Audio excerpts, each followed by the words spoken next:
Hello, good evening everyone. Hope you're all okay out there. Welcome to our live Q&A with the Telegraph's Fashion News and Features Director, Bethan Holt. We're here this evening to discuss Bethan's first book, The Duchess of Cambridge, A Decade of Modern Royal Style, which is out today. I am Caroline Leaper and I'm the Senior Fashion Editor at The Telegraph. I've worked with Bethan for over 4 years now, and I can attest to the fact that she knows everything there is to know about royal fashion. So I'm looking forward to quizzing her on the subject this evening. As this event is exclusively for Telegraph subscribers, I want to thank you all once again for subscribing and for joining us. So without further ado, it's time to bring in Bethan. Bethan, you can switch on your video and come out behind the virtual curtains. Hi, Caroline. Hi, happy publication day. I've got my copy here and you've got yours there, I know as well. It's well thumbed already. Is it? Yes, I bet. Before we dive in on the book, I think a great starting point for everyone would be for us to talk a little bit about your day job at the Telegraph. And can you sort of talk through what happens on our fashion desk when a new picture of the Duchess of Cambridge lands? Because it's quite a moment of excitement, isn't it? Yeah, it's kind of all hands on deck when you're a fashion journalist at the Telegraph. These are our kind of big moments. It's our equivalent to like Prime Minister's questions or Boris's daily news conference or something. A new picture of Kate. Yeah, lots of excitement. So sometimes we know it's going to happen, especially before the pandemic. We'd sort of know that day she was going to be out at a certain time doing a certain thing.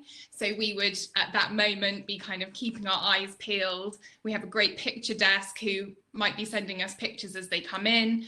But obviously now, with the pandemic, it tends to be much more of a surprise because she'll have done a Zoom call and the pictures land and we don't necessarily always know it's happening. However she does it, there's always that scramble, isn't there, to find out what the outfit is, who's it by, what's she wearing. Yeah, exactly. So occasionally the palace will release details, especially if they think it's particularly important that we know the designer. But very often it's about using our knowledge that we have as fashion journalists already. So have we seen the dress on the catwalk? Have we seen it on the Zara website? Is it anywhere in our brain? And yeah, we just do all we can to try and find where the key pieces are from. So that's really important. But it's then thinking about the story, because I think, anyone watching this will know that you can basically go to any website and they will have done a story. Kate wears, £35 dress. Yeah, it's competitive, isn't it, to get it up, who can get it up the fastest? It really is, fastest finger first. But for us as well, it's about finding what the real story beneath that choice is. So, okay, well, she might have chosen this designer. Why has she chosen that designer today? Or it's about noticing the small details. Sometimes it can be a bit of a decoy. So she might be wearing a really nice dress and it's perfectly good, but perhaps we can't see much of a story to it. But then we realize that she's wearing some earrings that are made by a particular brand, or she's wearing a bracelet that's really significant. So we just have to dig down, don't we?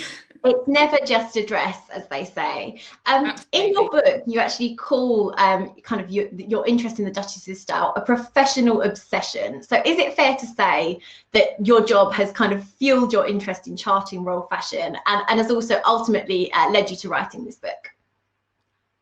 Yeah, absolutely. I mean, it's something that I have always been interested. Like, I was that weird child who was reading Hello magazine instead of, I don't know, watching cartoons.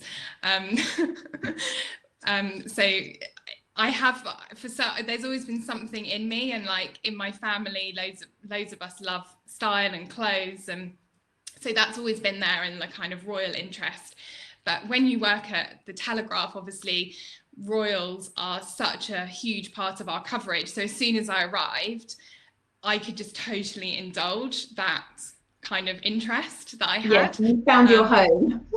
I really found my home, and like you could never do too much on the royals, and it was really fun. And because there was that freedom, you could really delve really deep into it. Lots of the people I've spoken to about that side of my job and also writing the book just think, oh, well, isn't it just clothes, and they, you know, she just has to look nice. But there's a whole meaning and language behind it that actually you can really easily become really fascinated by. So yeah, it soon, as I described, became a professional obsession. In your book, though, you've kind of, and readers will see, listeners will see when they get their copies at home, but you've really kind of delved into the different sort of genres and the different reasons for this style of dressing and the things that Kate does. And I think a good place for us to start in terms of going through your chapters would be to look at the royal calendar year, because as you point out in your book, on normal non-pandemic years, there are a series of events that every royal family member has to attend and crucially get dressed for in every year. So tell us a bit about the royal calendar year. Yeah, so I mean, obviously the last year or so that has gone slightly off the table.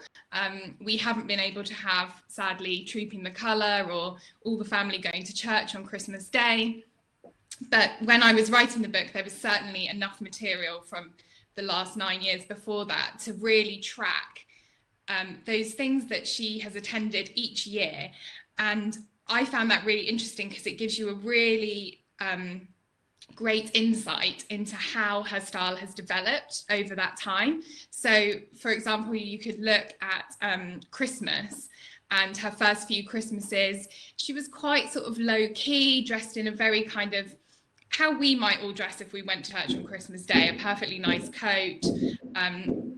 But the last few years, like, that has just amplified so much. She looks so much more polished, and she's really matching things, and she just looks much more kind of senior. So I found that a really interesting way to go through it. But yeah, some of the highlight events, so you've definitely got Christmas.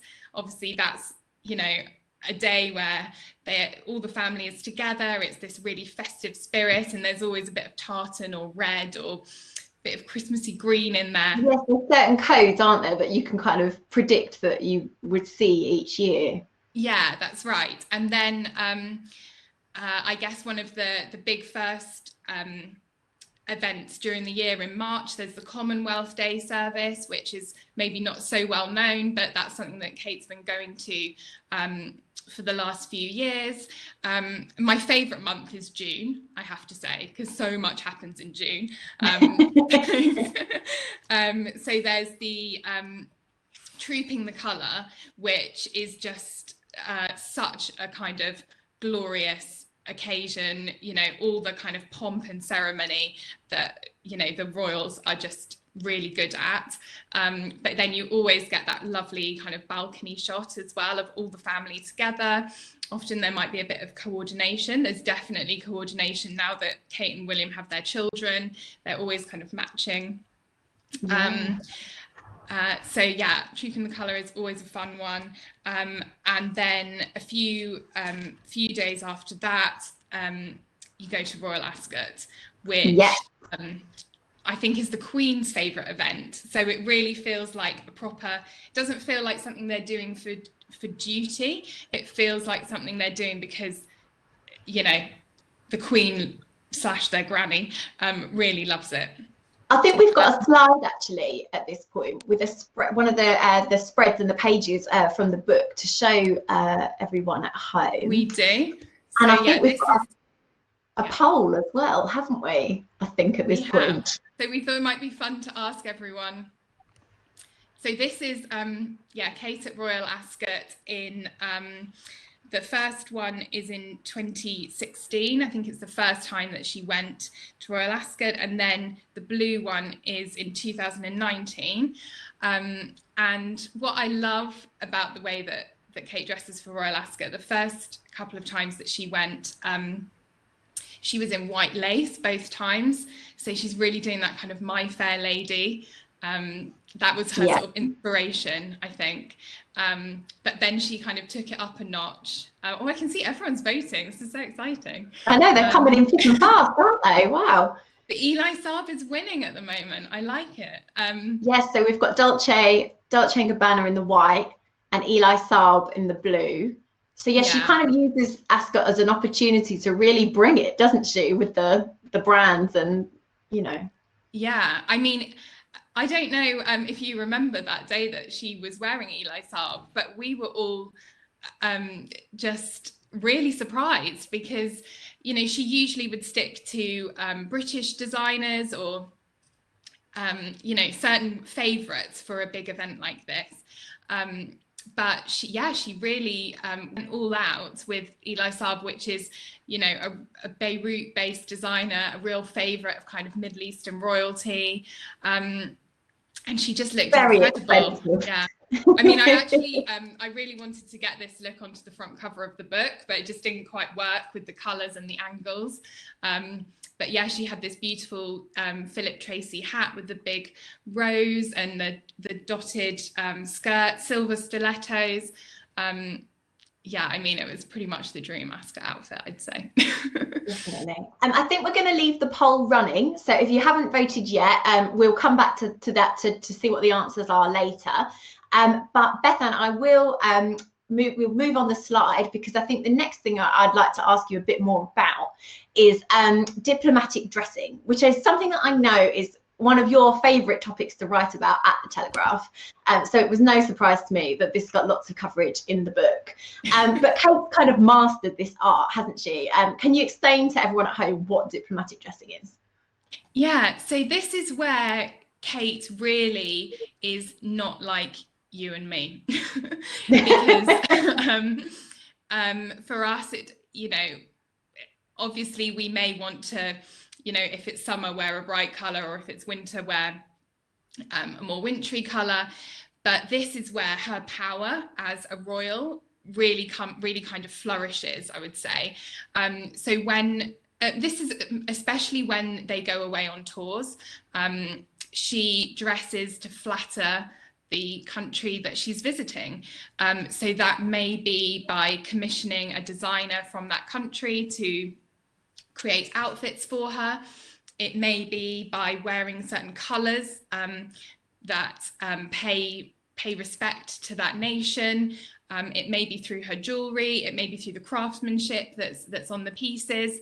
But yeah, there's always, it's about sending a message through what she's wearing.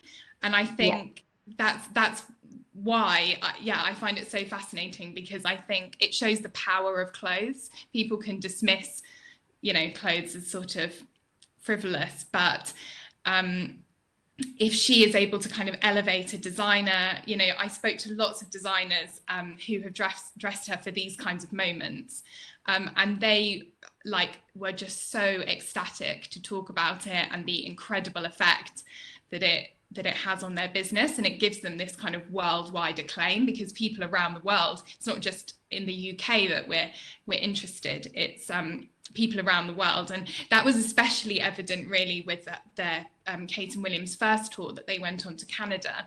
It was like the biggest press pack that had ever gone on a royal tour practically, because there was so much interest. And this picture that we've got here is of Kate wearing Erdem. So this is a brilliant example of diplomatic dressing, and also of patriotic dressing. Erdem is a designer who was born in Canada and kind of grew up in Montreal. And then now he has his business based in London. And so he's just like an amazing example of Canada England relations. And so Kate kind of represented that by wearing two of his dresses on that tour. And this was just boxes. Exactly. Yeah. And what about in Singapore? We've got a picture here as well. What can you tell us about that outfit?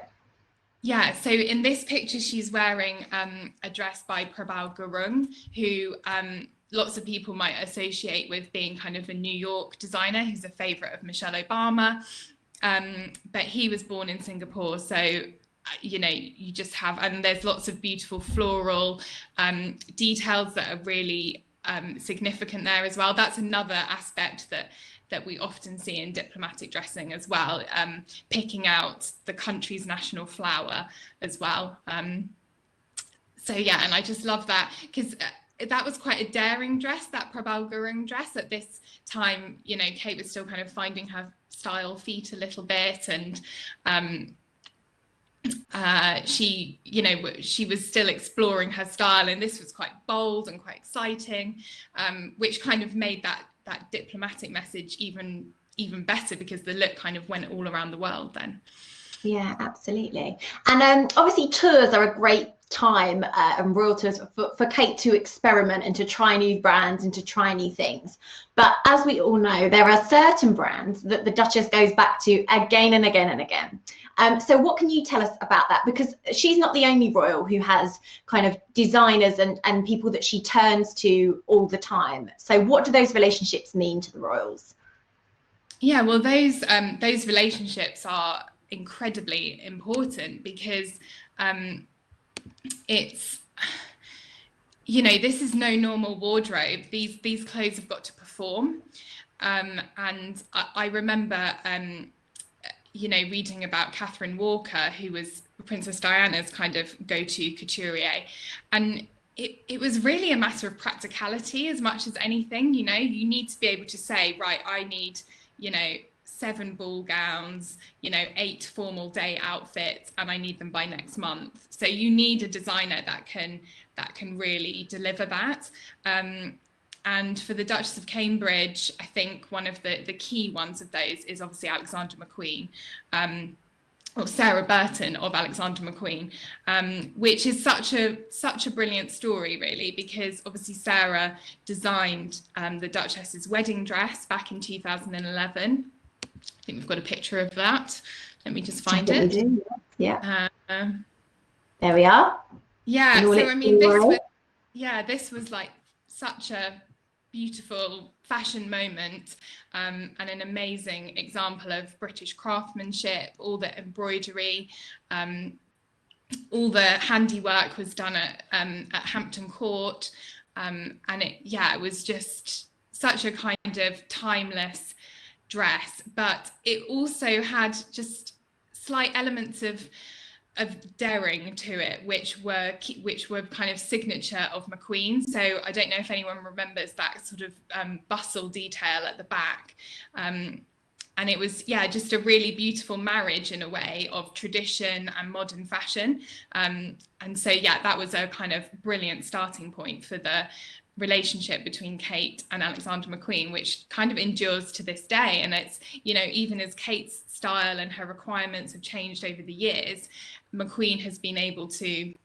adapt with that. And I actually love that story as well, because obviously Alexander McQueen was kind of the enfant terrible of British fashion, and of course, he had died the year before Kate stepped into royal life, but Sarah Burton has been able to sort of adapt all those references and all the incredible historical detail that he had and her own craftsmanship, and make it work for future Queen, which I just think is, you know, such a positive story for the British fashion industry. Absolutely. And another brand I was going to say in Kate's kind of regular repertoire is Jenny Packham. We've seen her turn to Jenny Packham on so many occasions, some very glam and some very practical needs sometimes from Jenny Packham, as your slide will show. Tell us about the Lindo wing dresses. Yeah, so Jenny Packham she's done everything really. She's done gowns and as we're going to talk about now, it's real personal moments, and I think people everywhere will probably have sympathized a little bit with Kate and William and what they sort of had to face. You know, they just had their first baby, and most people might want to sort of slink home in their tracksuit after that and just nest, but you know, this was a baby that is going to be probably a future king, and there was such huge national excitement at this moment, and I just thought that Jenny Packham's creation was so clever, because it showed that sort of relaxed new parent, just ease and the kind of blissfulness. You know, you can just see it's a very relaxed silhouette, very easy. Kate has worn it with, you know, some of her favourite wedge espadrilles, which maybe made walking down those steps a little bit easier, and just, you know, a very easygoing blow dry. So, you know, they just look like happy new parents. But then you do have the comparison with Diana, which I think must have been quite intentional.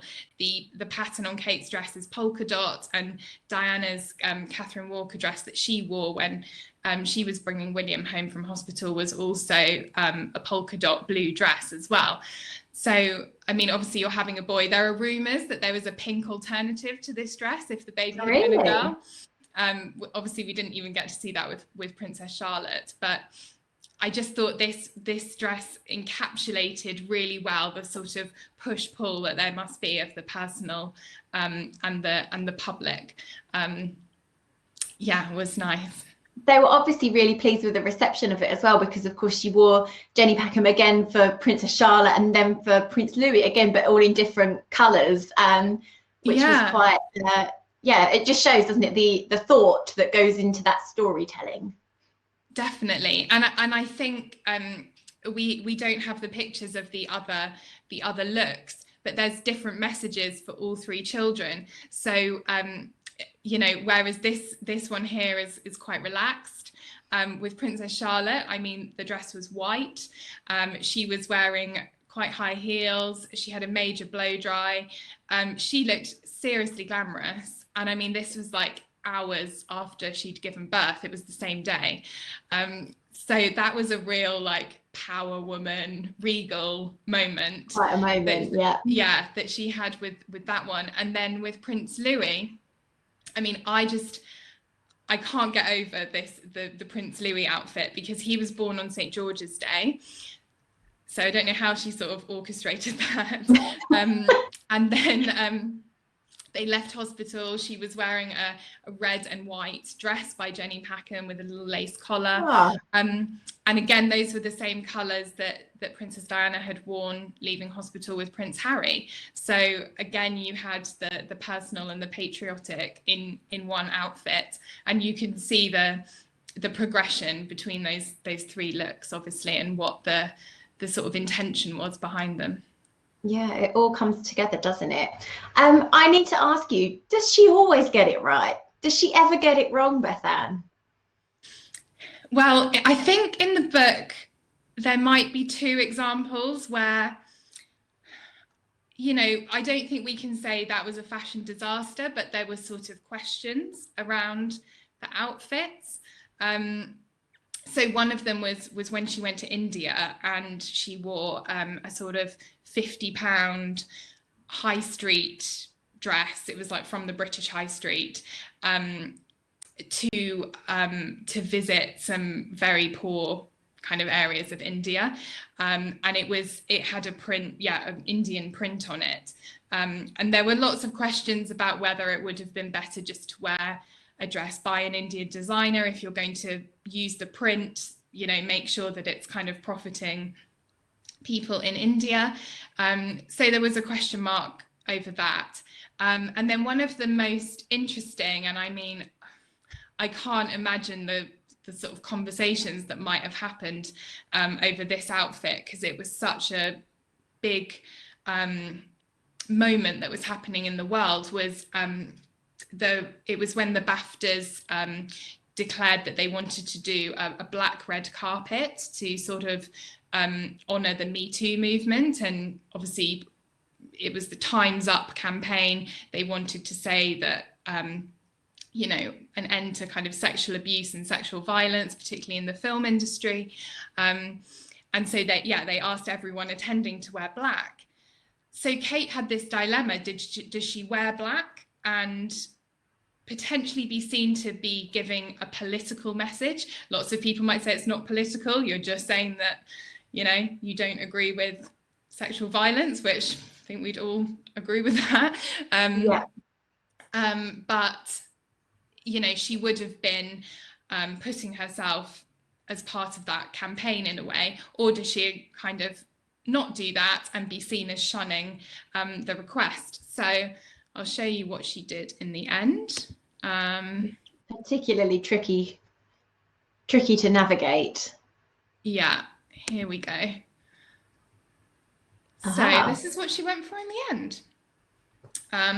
So it was a very dark green dress, and she had a black ribbon around her waist. And yeah, this was a Jenny Packham dress. And I think actually in the end it was a really clever decision, because no one could say that she had sort of ignored it or wasn't acknowledging that this was an issue, but she was also just giving herself that slight step back, which I think the royal family have to sometimes.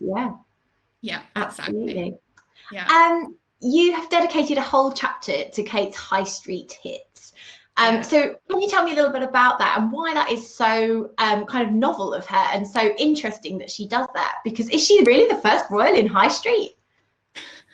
Well, pretty much, yes. Why is that so important, Bethan? Well, do you know what? One of my favourite things I've ever done in my job was interviewing Princess Diana's stylist, Anna Harvey. And I remember saying to her, so, did you ever think about it being sort of affordable and high street? She was like, absolutely not, no. She's an ambassador for British designers. But by the time Kate came on the scene, though, the whole shopping culture, the whole way that the royals were viewed had completely transformed. So it was a really good opportunity for her to do something kind of for the first time as a royal.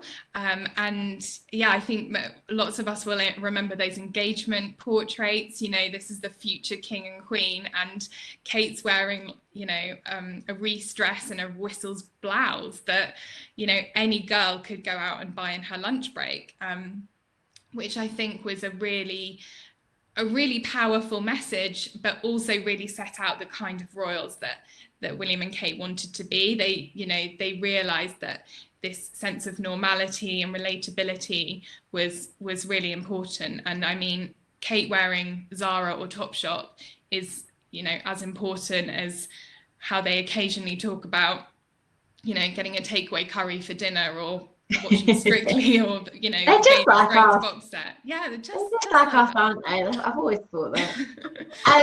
Also, in the same vein as the high street hits, we do see the Duchess in her casual clothes a lot more than perhaps we've seen other royals in the past.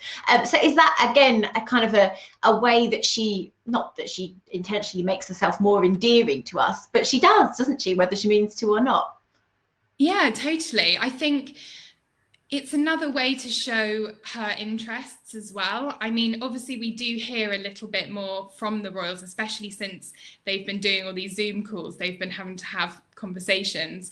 But very often what you saw them wearing was a really powerful symbol of what they wanted to say. And, we know that the Duke and Duchess of Cambridge like being in the countryside.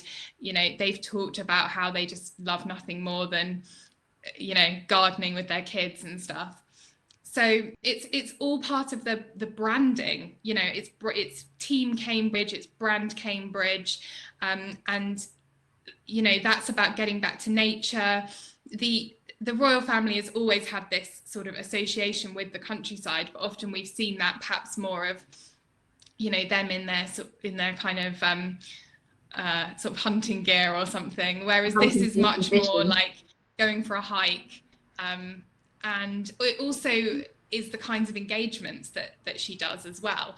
She often will do something where she's getting her hands dirty. She does lots where she goes and visits scouts and beavers and or makes plays ends hockey with them. or hockey. I mean, we've seen, it's quite interesting, when I was researching the book, sometimes she will wear proper sportswear for these moments. She'll put on her tennis kit to play some tennis, or do some running. She'll have trainers on. But then there's also some brilliant examples of her playing hockey in heels. And there was one time where she went to her old school. It was right before she announced she was pregnant with Prince George, and she was wearing like these super high heels, a tartan coat, I mean, she could have been off to Sandringham to church, but she was, hitting the hockey Getting ball. stuck in. Yeah. Amazing.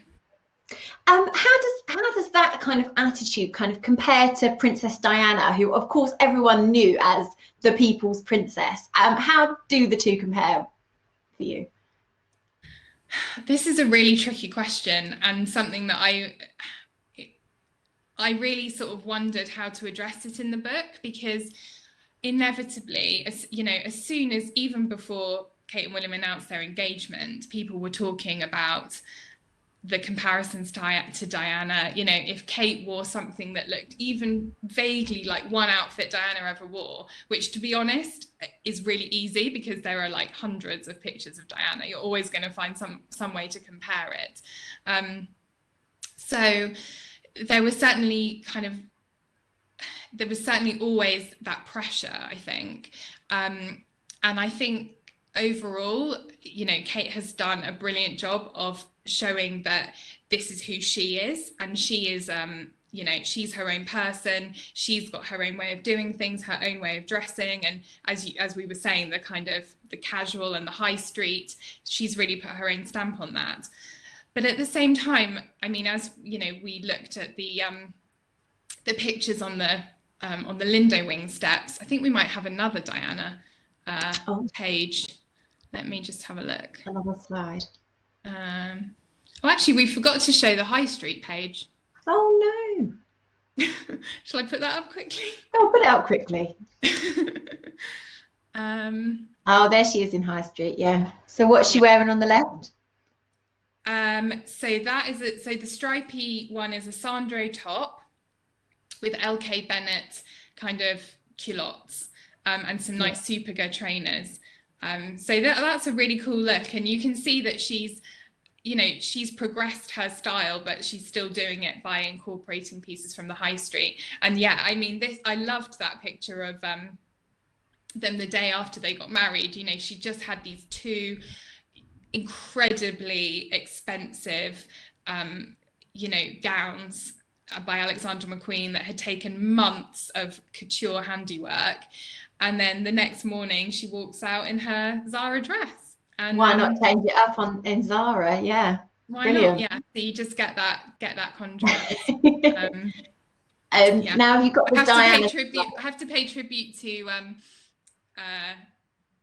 my boyfriend at this point, because he actually counted up all the different Zara items. Oh, did he? Yeah, so there's a little total there. Yeah, all in the name of research. Absolutely. Have you got the Diana slide as well? Yes. Sorry, it went totally off topic. Off piste. So here's so I found a few examples of where I think the Diana comparison is either valid or interesting. Sometimes if she's just wearing red and Diana once wore red, it's not really that significant. But yes, I think we all got really excited when she wore this vintage Oscar de la Renta dress on tour in Ireland last year. It was the first time that the Kensington Palace announced that she was wearing vintage Oscar de la Renta. So that was quite a statement that she was kind of embracing the trend to buy vintage clothes and perhaps be a little bit more sustainable. But I mean, I immediately, as soon as I saw this picture, thought of this Donald Campbell dress, which Diana wore on tour in Australia in 1983, and that had been back in the headlines around the same time that Kate wore the dress, because Emma Corrin had been photographed filming scenes in The Crown wearing that dress. So I mean, whether there's actual intention, I'm not sure, but I think it's really interesting that at the same time there was all this discussion going on in fashion about how Emma Corrin would kind of bring back the early 80s Diana fashion. Kate was embracing that herself, and you can see that with that really frilly collar as well. Absolutely. So I really liked that. And then another one, was this beautiful kind of midnight navy gown that the Duchess wore to the diplomatic reception, and it was in the same week that Diana's famous Travolta dress, so the dress that she wore by Victor Edelstein to dance with John Travolta at the White House, had come back up for sale. So again, it was in the news, and here Kate was wearing a dress in a similar fabric. So a bit of a nod, yes. A bit of a nod, yeah. I have one more question for you, and then I'm going to go to the audience questions, which I can see are coming in on the side. But if you haven't put your question in for Bethan already, please do add it into the chat bar. So Bethan, my last question for you is, obviously we are now approaching 10 years since the Duchess of Cambridge, or then Kate Middleton, got engaged to Prince William. So how has her style evolved kind of overall for you? And do you think you can see her kind of seniority now coming through now that she's done 10 years in the firm? Yeah, definitely. I mean, I don't think I could have written this book if Kate's style had remained the way it was in 2014. You know, if it had just consistently stayed at that point. But it has been amazing to witness the progression actually over the last few years. And I think that was really natural, because obviously Kate and William kind of stepped into becoming full-time royals. And so they were taking on more engagements, they were doing more high-profile events. And so Kate had to kind of dress the part a lot more. It wasn't kind of that she was nipping out every couple of weeks between being a kind of full-time mum as she had been before. So yes, we've definitely seen her step into her style, and it's become, I think you would agree as well, really exciting, because she's really embraced fashion. She's tried all these really exciting designers that we never have expected her to wear before, like kind of Alessandra Riche and Gucci. And yeah, she's just experimenting, and it feels like she's very confident, but she's done it in a very clever way, so that what the likes of you and me are writing isn't the most important thing. Of course, we're analysing, and it's adding to the sense that she's progressing, but she's taken on all these extra projects. Like last year, she did the photography project with the National Portrait Gallery, and she did a survey into the importance of the early years. So she's becoming more professional. And I guess, like any professional woman, as you sort of almost get promoted and you become more confident in your job and you become more senior, you start dressing the part a bit more. And I think we've certainly seen her do that. So yeah, and now we're looking at a future queen, and she's heading in that direction, definitely. Yeah. Well, thank you for answering my questions. We've got loads on the sidebar here that are coming in thick and fast. So I'm going to start with this lovely question from Katie. Katie wants to know, just wondering, what kind of organisation goes into Kate's wardrobe? Does she work with Natasha Archer to style her, or does she have a team to help? What can you tell us about what goes on behind the scenes? Well, I wish that I'd got to go and delve into Kate's wardrobe for the book. That would be a fun day, wouldn't it? But I did, from talking to lots of the designers, I got a really good idea of how it works behind the scenes. So yeah, I think Natasha Archer, from what I understand, is pretty integral to the whole operation. I think she's become really trusted by the Duchess to be able to plan and bring together, especially for big moments like tours. I had a really interesting conversation with the owner of a boutique in Chelsea called Onita, which specializes in Asian clothing, and she helped Natasha to get all these incredible Pakistani designers to design pieces for the tour that they went on to Pakistan in 2019. And she was telling me that, Natasha was constantly sending her pictures and asking her questions and wanting to ensure that the scarf was draped the right way, or that, the name of the specific garment was correctly credited. So I think there is huge attention to detail there. Yeah, I'm sure it's a bit of a military operation. I can only imagine, especially when they're going on tour. I mean, how many cases must they pack? Yeah, Doesn't and get all the everywhere. spares. I remember actually when they were in Pakistan, there was they sort of got caught in some really bad weather and they had to unexpectedly stay somewhere overnight. And everyone was kind of wondering if Kate would have to wear the same thing she'd worn the day before, or if they'd have run out to buy something at the local shop. Must have But a spare. she had a new custom outfit on the next day, so somehow they must have worked it out and prepared for all eventualities. Brilliant. Ursula has submitted a great question here. She's asked about whether there's a strong influence from Diana, which we've sort of touched on already, but she's also asked if there is ever an influence you can see from Carole Middleton, which is Kate's mum. Oh, that is a good question. We love talking about Carole We Middleton do on love the talking Telegraph about Carole fashion team, Middleton. don't we? Yes, absolutely. I think Carole has had a huge influence on I think Kate's attitude to style. I think we can all see that she likes to look really ladylike. She likes to look elegant, but perhaps, you know, she doesn't want to spend all her time thinking about clothes or be a kind of a clothes horse particularly.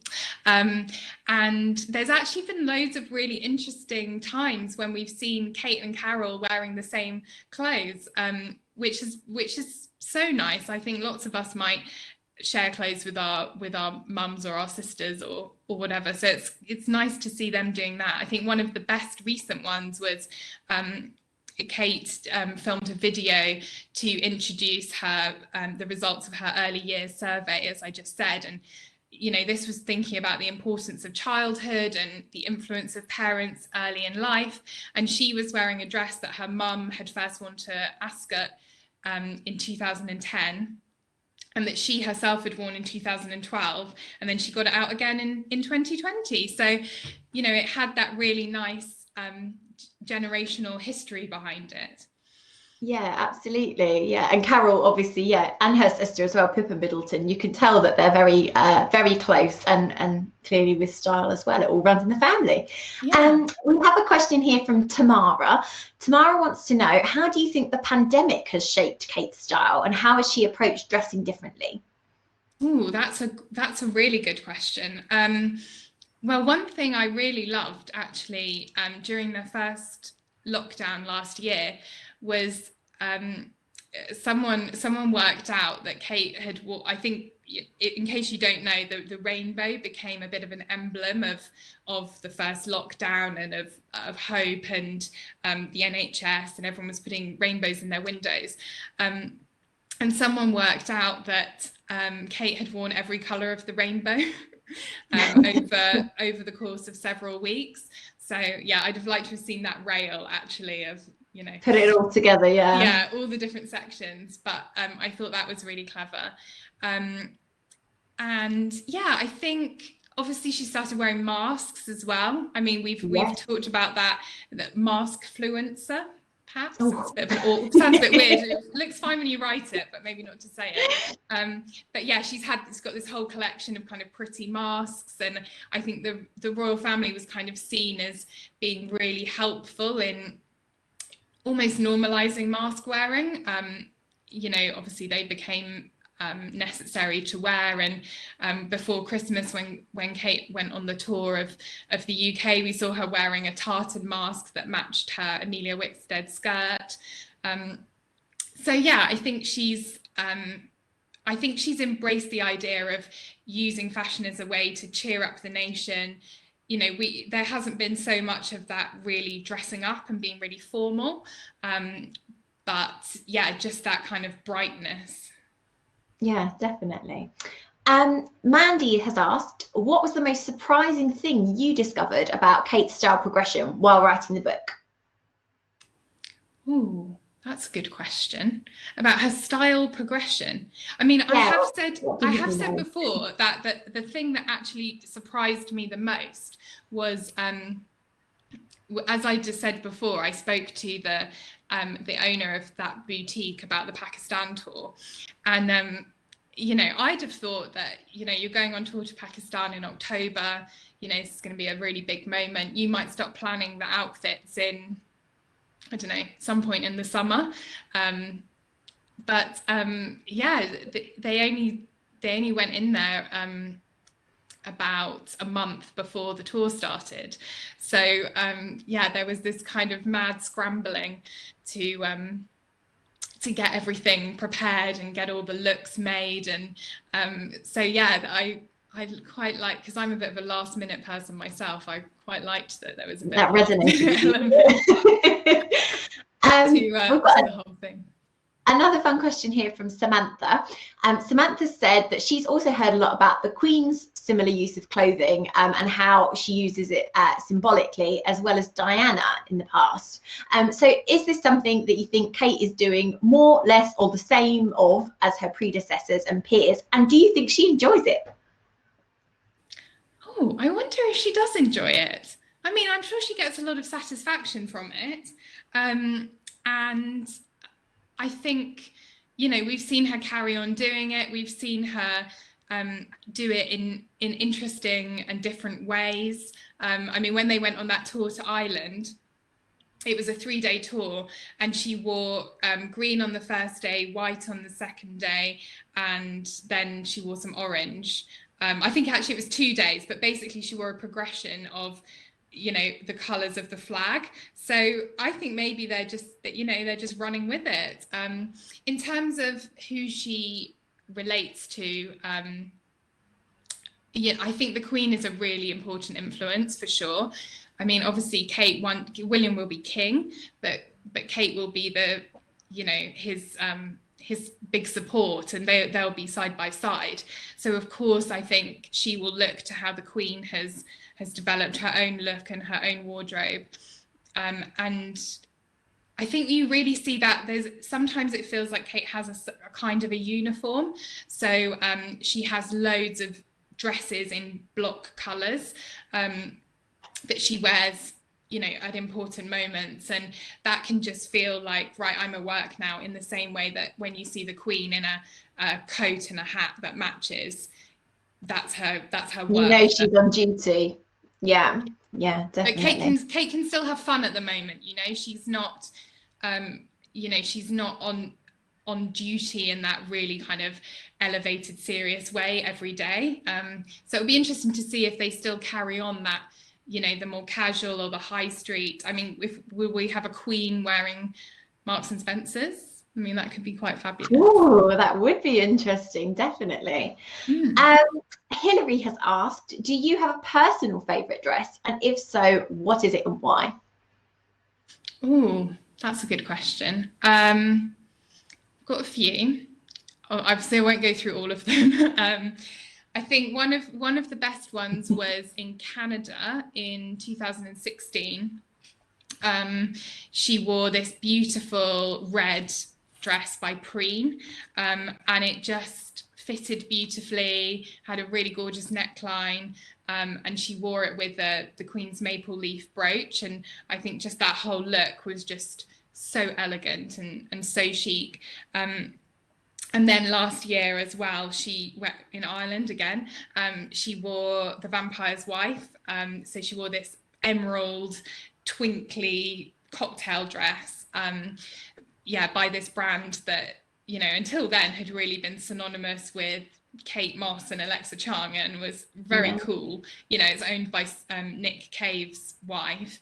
And Kate she looked great in it, and it was just really nice to see her embracing fashion in that really quite fun way, and moving it on and experimenting with it. So definitely. We have a question here from Anne, could be Princess Anne, let's assume. She would like to know, who did you interview for the book, Bethan? So I interviewed quite a lot of the designers who Kate has worked with, particularly ones who've dressed her on tours. There's Anita Dongra who dressed her in India, and a few others as well. I interviewed her hairdresser, which was fun, Richard Ward. And he was great. He told me all about what it was like on the wedding day and how they practiced her wedding hair with the tiara on a like a doll from Claire's Accessories. Wow. And he told Lots me of as well. details. Yeah, he told me as well about there was this big moment. Again, just before she announced that she was pregnant with Prince George, where she arrived at the Natural History Museum and she had a new fringe, and everyone went crazy for this fringe and what did it mean, and lots of people then construed later that it was like, okay, I'm having a baby, I'm getting a fringe. I'm not really sure if that's but two completely related. Yeah, but he kind of said that she just like phoned him up one day and just said like, I've decided I want a fringe, when can you do it, so yeah, it was just lots of those little insights, really lovely, like personal details, really nice. We have a question here from Lynn. Lynn wants to know, how do you think Kate will influence her children's style in the future? Oh, that's a great question. Well, I think she's already influenced Princess Charlotte, because I don't know if anyone saw, but just before Christmas, the Cambridges released their Christmas card, and Princess Charlotte had these really sweet pair of boots on, which are very similar to a pair that Kate has, Penelope Chilvers boots, which she's had herself since 2004 and has worn multiple times. And now Charlotte has her very own mini me version of the boots, which were made bespoke for Charlotte. They hadn't even been released yet. So yeah, she's already influencing that. And my sort of secret wish as well is that one day we might see Charlotte wear the Issa dress that Kate wore to announce their engagement. The designer of that dress said that she really loves the idea of her pieces being passed down from mothers to daughters. So I think it'd be really cool if one day we see Charlotte wearing some of her mum's clothes. Wouldn't it? Yeah, definitely. Yeah. Elizabeth has asked, does Kate have a favourite milliner? Yes. Well, she has quite a few kind of go-to milliners. For the book, I spoke to Jane Taylor, who is the milliner behind the hat bands. Do we know the hat bands? So yes, the hat bands. Yeah. So yeah, over the last few years, Kate has sort of developed her hat tastes and has now owned this sort of, well, I'm wearing a headband tonight, but hers are like sort of pumped up. And yeah, so Jane Taylor is the kind of creator behind those. And everyone calls them the Boleyn band, like after Anne Boleyn. But I loved her reference because she said they're inspired by kind of Indian goddesses and this idea of, feminine power. And so I thought that was a very cool analogy to have with the Duchess and the idea of her having this crescent on her head. Definitely. We have a question here from Peter. Peter says, with the build up to the wedding nearly 10 years ago, was there a lot of anticipation about Kate's wedding dress? And what was your reaction? Can you remember that moment when you first saw what she was wearing? I remember the moment when they said it was McQueen, and it was a shock. What did you think, Caroline? I remember being surprised because it was, once again, as it so often is with the royal wedding dresses, it's the one no one thought of. Yeah, I think, I remember everyone was just talking about what it would be, and there were, every week there seemed to be a new kind of, it's going to be this designer, and everyone would, suddenly have a new favorite. But I remember seeing Kate come out wearing that dress, and that was such a powerful message that, everyone thought that this was like a middle-class girl from Bucklebury in Berkshire. She might wear, just a nice bridal designer, a very polite, perfectly nice dress, like what one of her friends might have worn if they were getting married in a country church. But she really stepped up to the plate, realizing that this wasn't just about her marrying her university boyfriend, this was about a future queen marrying a future king. And so I think the fashion industry just loved that, and it was such a boost to British fashion, showing that you know, this up, I mean, it wasn't really up and coming necessarily, but this, you know, this fashion house that had been quite recently established could create a dress on that scale that really kind of wowed the world. I think that was, yeah, that was just brilliant. Yeah, absolutely, absolutely. I think we've got time for one final question.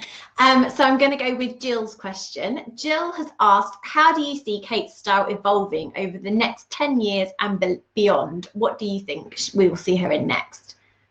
What are your predictions? Well, I think that one thing that will become more important is sustainability. So obviously that's a big topic in fashion at the moment. It's what everyone is trying to find ways to, yeah, make fashion more environmentally friendly. Obviously, William is really embracing that cause with his Earthshot Prize. And the Cambridges recently released some pictures of themselves with Sir David Attenborough, obviously talking about the environment. And for that picture, Kate chose to wear a dress by Gabriella Hearst, who is a designer creating extremely luxurious and expensive dresses. I think that dress was like, I think it might have been over £2,000. I can't remember the exact price tag, but that was quite a statement that she was showing her support for this designer who's you know, really fighting the eco cause kind of thing. And obviously she had that moment wearing vintage as well. So I hope that some of those messages start to come through in what she's wearing as well. Yeah. Absolutely. Well, one final thing from Rosemary. Where's your top from, Bethan? There's about 6 people asking. Oh, well, it's actually a dress. Hang on. Oh.